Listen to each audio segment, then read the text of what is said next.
సాయికృష్ణ హత్య కేసులో జైల్లో ఉన్నటువంటి సస్పెండెడ్ సిఐ నాగరాజును ఈరోజు మెజిస్ట్రేట్ ముందు వీడియో కాన్ఫరెన్స్ ద్వారా హాజరుపరిస్తే ఆ నాగరాజు కొన్ని సంచలనమైనటువంటి వ్యాఖ్యలు చేశారు.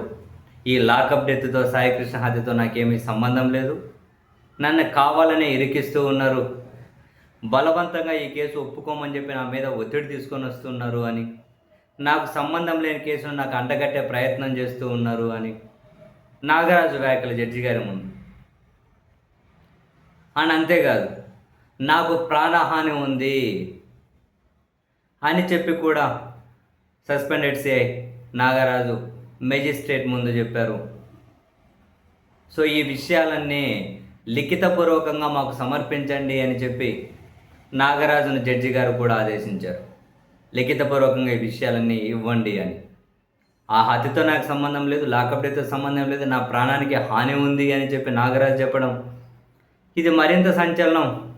బహుశా ఇదేమైనా స్క్రిప్టులో భాగంగానే చూడాలా, లేకపోతే ఇంకేదైనా కనుక పెద్దల ప్రమేయం ఉండి నాగరాజును ముందు పెట్టి ఎవరైనా కథ నడిపించేశారా?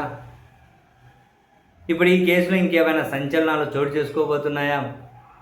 ఇదంతా ఇంట్రెస్టింగ్.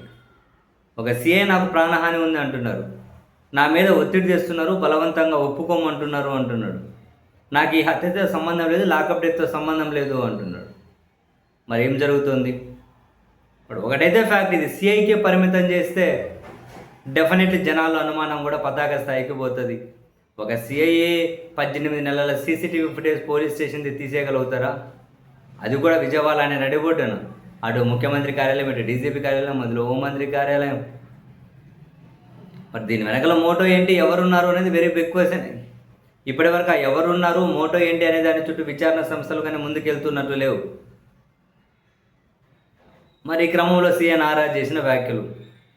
మరోవైపు ఈరోజు మరో 2 పోలీస్ కానిస్టేబుల్ను కూడా అరెస్ట్ చేశారు. A5గా బాబురావు అట, A6గా సాంబయ్య. వీళ్ళిద్దరిని కూడా పోలీసులు అరెస్ట్ చేశారు. వీళ్ళిద్దరి పాత్ర ఉందని సిట్ అరెస్ట్ చేసింది.